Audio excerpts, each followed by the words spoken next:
BRICS just announced a new global currency designed to replace the dollar. The deputy chairman of Russia's State Duma, Alexander Babakov, told reporters that the BRICS alliance, which stands for Brazil, Russia, India, China, and South Africa, is creating a new currency that will be backed by gold, rare earth metals, and other critical commodities. BRICS will likely take up the task of creating this new currency at the next BRICS summit in late August. While there's still a lot of things we don't know about the currency, the announcement alone is a huge development. Since 1945, the US dollar has been the world reserve currency, meaning it acts as the standard currency for all international payments. This means that if Japan wants to trade with Thailand, they wouldn't pay each other using yen or baht, they would use the US dollar. The dollar's monopoly is especially strong in the oil trade, which until recently was exclusively conducted in dollars. What this means is that every country in the world needs a constant supply of dollars on hand to buy oil and other critical goods, and to acquire those dollars, they have to manufacture real goods and sell them to the US or some other country that acquired dollars from the US. The United States, on the other hand, can print dollars,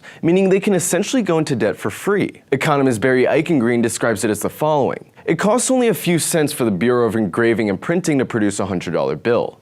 But other countries have to pony up $100 of actual goods and services in order to obtain one.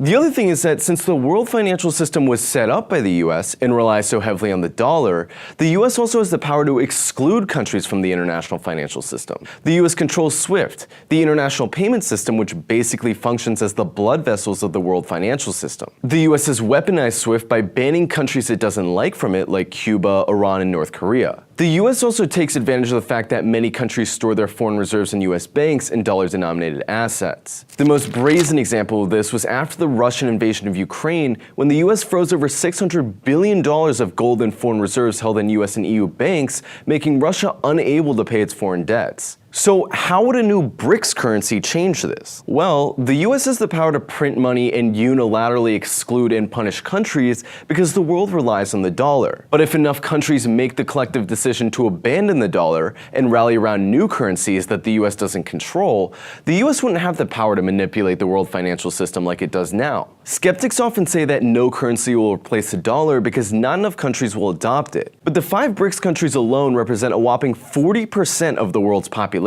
If you add the countries that are applying for BRICS membership, it becomes a little under half. If all these countries started demanding BRICS currency in trade instead of the dollar, the rest of the world would likely have to lessen their foreign reserve holdings of US dollars and increase their holdings of the new BRICS currency. Other countries will also probably find the BRICS currency more appealing because it's not controlled by a single country, unlike the dollar. For centuries, the imperialist countries used their military and financial supremacy to siphon off resources and labor out of the rest of the world. Now those countries are banding together and starting their own currency, backed by that same wealth of resources, which will dramatically reduce the value and relevance of Western fiat currencies. While some are going to continue to insist that de-dollarization will never happen, many would argue that it's the current hegemonic position of the dollar that won't last, and that a new financial system that reflects the new multipolar world was always bound to emerge.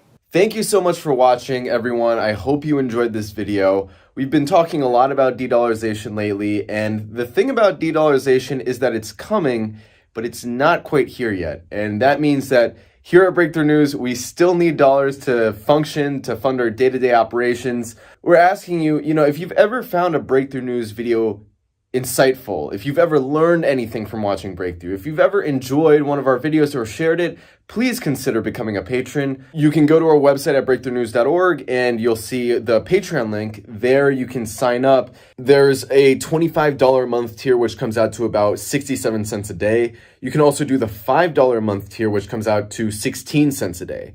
But the different tiers will get you different things, and there is content that is exclusive to our Patreon subscribers. So if you've ever enjoyed Breakthrough, if you feel like supporting us, we don't get corporate funding. We don't get funding from anyone but people like you. So if you could, just throw us a few bucks a month, it would go a long way.